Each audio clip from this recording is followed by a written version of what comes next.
And as we watch breaking weather to our south, we're also dealing with the continued threat of weather here. That was the sound of severe spring weather hitting West Michigan, and you caught it on your cameras. Hail as big as quarters and golf balls in some places slamming down on us just about an hour ago. And that wasn't all the spring storm brought us.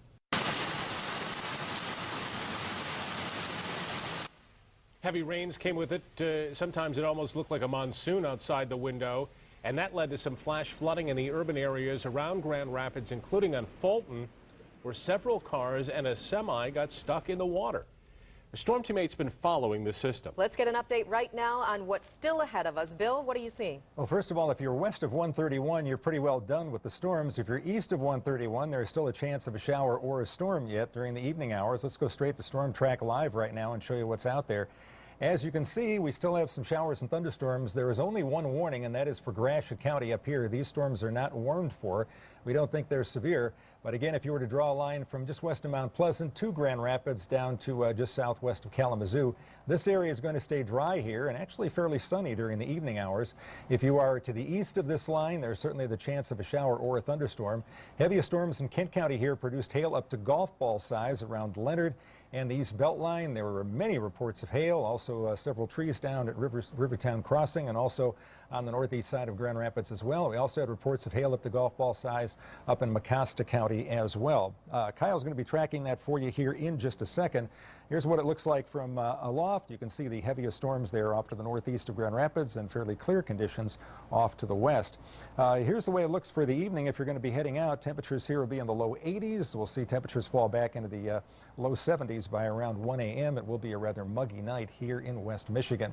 Let's throw it over to Kyle now to do some tracking on the storms that we have out there now. And Bill, we're getting a break from the severe threat right now. We're not seeing any severe thunderstorms here across West Michigan, but some lightning producers and perhaps some very small hail out of these cells. One just over Battle Creek right now. We're going to track that out of Calhoun County. First of all, the storm cell itself is not producing any severe weather, and really we're not expecting any severe weather to fire up here over the course of the next several hours. But one thing I want you to keep in mind is that some of our short-range computer models in this area, right here along I-94, are showing the possibility for some redevelopment later this evening. So even though, like Bill mentioned, a lot of us, the severe weather threat has ended, we could still see some big storms fire back up here along I-94. And this particular one that we're tracking here is near Battle Creek. We'll center the screen here, and I'll show you that getting out of Battle Creek. Again, primary threats with this going to be some small hail. We'll see some brief heavy downpours, perhaps lightning as well. That's going to be exiting the BC area here in about 20 minutes or so, and it should be fully exiting Calhoun County as it moves off to the northeast in about 45 minutes. Again, we'll track this, not expecting anything severe out of this cell, but there's the possibility for stronger storms that have redeveloped later on this evening. Now, in terms of severe weather threat, this is the Storm Prediction Center's severe weather outlook here. You can see all of Lower Michigan still included in that. Let's fast forward to tomorrow now. You can see Lower Michigan once again tomorrow under the gun for severe weather. We could see more storms producing large hail and damaging winds. All right, thanks, guys. Today's storms knocked out some power to some Consumers Energy customers here in West Michigan.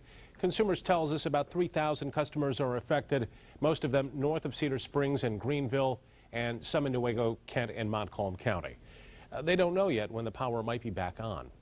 The heavy rain that poured down in parts of West Michigan earlier today caused some problems on the roads. We showed you this video just moments ago of Fulton Street near College in Grand Rapids. Cars just stranded in floodwaters. And 24-hour News 8's Danny Carlson is out right now to show us how things are clearing up. It was like sheets of water coming down, Danny. Yeah, it really was, Sue, if you were out anytime today after 3 o'clock. But if you look at it now, with all this sunshine, it's almost hard to believe that there was any rain, but we're in the parking lot of the Waters House Apartments, and there definitely was. You can see some of the remnants. They have actually brought out a pump to get rid of. There was about 2 to 3 feet of standing water right in front of this building, and we're told that there was also water inside in the lobby area there that they're cleaning up right now. Now, we do have some video of just probably about a half an hour ago when this entire parking lot was underwater. Now, we were talking to some people who lived here, people who unfortunately had their cars parked in this parking lot when that flooding happened. And we were told that even when we had all the major floodings here in Grand Rapids about a month ago, that this parking lot didn't flood.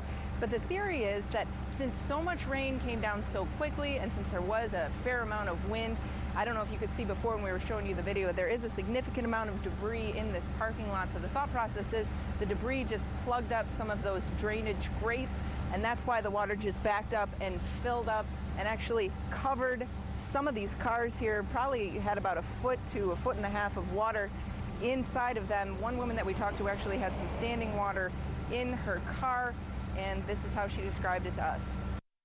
I couldn't turn the car on. I mean, it just like I didn't want to push it, so we got it into neutral and rolled it up out of the water. But I mean, there was like standing water in the car, and I guess we'll just have to wait for this to recede and go from there.